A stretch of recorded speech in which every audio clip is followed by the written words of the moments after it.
Tu as parfois l'impression que tes règles passent complètement au-dessus de la tête de ton ado. Tu répètes les consignes, mais elles ne sont jamais respectées.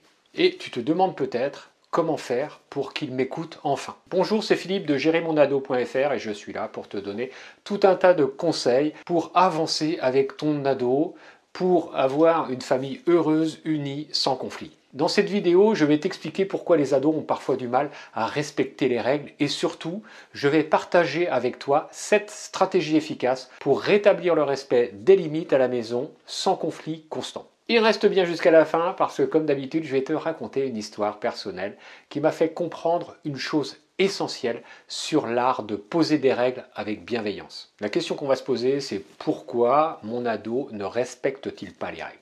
Eh bien, la première des choses, c'est qu'ils ont un besoin d'indépendance. À l'adolescence, les enfants sont dans une phase où ils veulent s'affirmer. Ils testent les limites et c'est leur façon de se sentir plus autonomes et d'explorer leur identité. C'est une façon de leur dire « je ne suis plus un enfant, je ne suis plus un bébé ». Ça va être un ado qui sort sans prévenir pour chercher à montrer qu'il est assez grand pour prendre ses propres décisions. La deuxième chose, c'est qu'ils ne comprennent pas toujours la logique des règles. Si tu lui mets une règle qui lui semble injuste ou arbitraire, il peut avoir du mal à la respecter, même si elle a du sens pour toi. Je me souviens d'une fois où j'avais interdit à ma fille d'utiliser son téléphone après 21h. Elle m'a dit « c'est stupide, tout le monde parle encore à cette heure-là. J'ai tous mes copains, toutes mes copines qui sont sur leur téléphone et il n'y a que moi qui ne vais pas être dessus.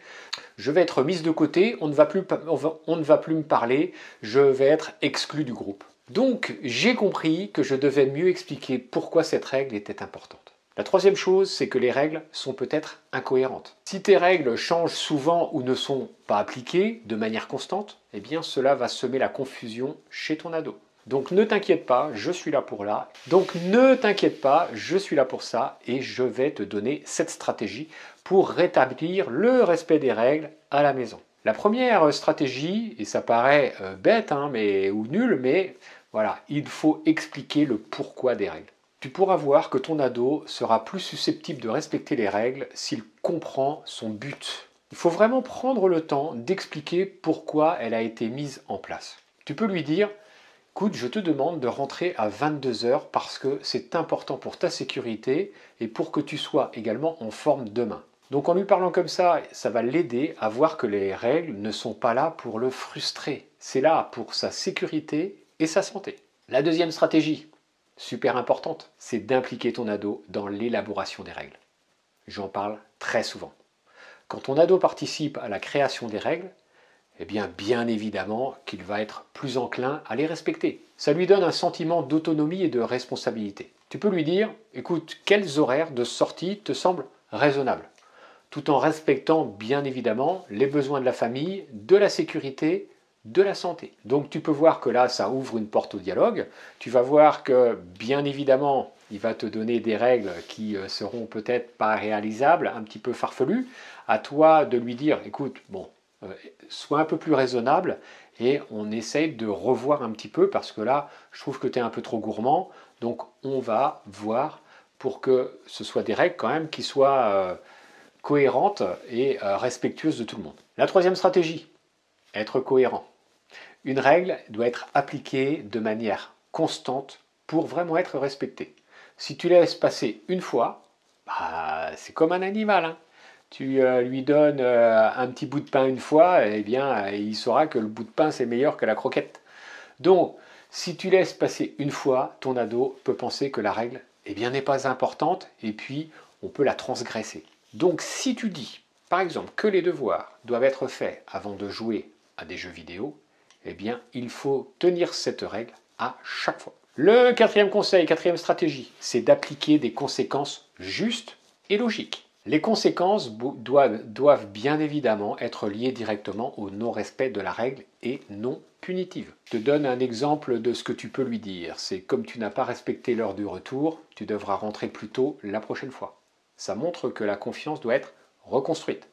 Ça va renforcer l'idée de responsabilité. La cinquième stratégie, reconnaissez leurs efforts. Quand ton ado respecte une règle, même une petite, félicite-le. Ça va montrer que tu remarques ses efforts et que tu l'encourages à continuer. Tu peux lui dire « Merci d'avoir respecté l'heure convenue ce soir. Ça montre que je peux te faire confiance. Ça valorise son comportement positif. La sixième stratégie, j'en parle, mais souvent, c'est de montrer l'exemple. On est le miroir de nos enfants. Donc ton ado apprend aussi en t'observant. Si tu ne respectes pas tes propres règles et engagements, ça va être exactement pareil. Lui, il sera plus enclin à faire pareil. Donc c'est pour ça qu'il faut faire très attention à nos comportements, à ce qu'on peut dire, à ce qu'on peut faire. Une fois, j'ai annulé le dîner de famille à la dernière minute à cause du travail. Mon fils m'a dit « Et toi, tu ne respectes pas toujours ce qu'on avait prévu. » Là, j'ai compris que je devais être un meilleur modèle. La stratégie numéro 7, c'est de rester calme et ouvert au dialogue. Réagir avec colère ou frustration, eh bien, ça ne va faire qu'escalader le conflit. Donc, surtout, garde ton calme et montre que tu es prêt à écouter ses arguments. Tu peux lui dire « Tu sembles en désaccord avec cette règle. Parle-moi de ce qui te dérange. » Ça va désamorcer la tension et ça ouvre à la discussion. Peut-être que, eh bien, voilà, la règle que vous aviez fixée, eh bien, on va l'ajuster. L'anecdote que je vais te partager, c'est qu'il y a quelques années, mon fils a refusé de respecter une règle sur les heures d'écran. Plutôt que de me fâcher, je lui avais demandé pourquoi il trouvait cette règle difficile. Eh bien, il m'a expliqué. Il m'a expliqué qu'il avait l'impression de ne pas avoir de temps pour se détendre après l'école. Donc, ce qu'on a fait, c'est qu'on a ajusté légèrement la règle et en intégrant son point de vue. Il a fini par la respecter sans problème. Ce moment m'a appris que, en étant à l'écoute, en étant flexible, eh bien, ça peut transformer une opposition en collaboration. Donc, quand un ado ne respecte pas les règles, c'est frustrant, mais c'est aussi une occasion de travailler sur la relation que tu peux avoir avec lui. Avec les 7 stratégies que je t'ai données, tu peux établir des limites claires et renforcer ton lien de confiance avec lui ou avec elle. Si cette vidéo t'a aidé, surtout, n'hésite pas, tu me mets un like, tu me mets un pouce, tu t'abonnes et tu partages ton expérience. Tu partages ton expérience dans les commentaires et quelles sont les règles que ton ado a du mal à respecter chez toi et comment as-tu réagi. Je serai ravi de lire toutes vos histoires. Donc à très vite dans une nouvelle vidéo et souviens-toi, chaque défi c'est une opportunité pour apprendre et grandir ensemble. Donc n'oublie jamais ça. Allez, je te dis à très vite. Allez, ciao ciao.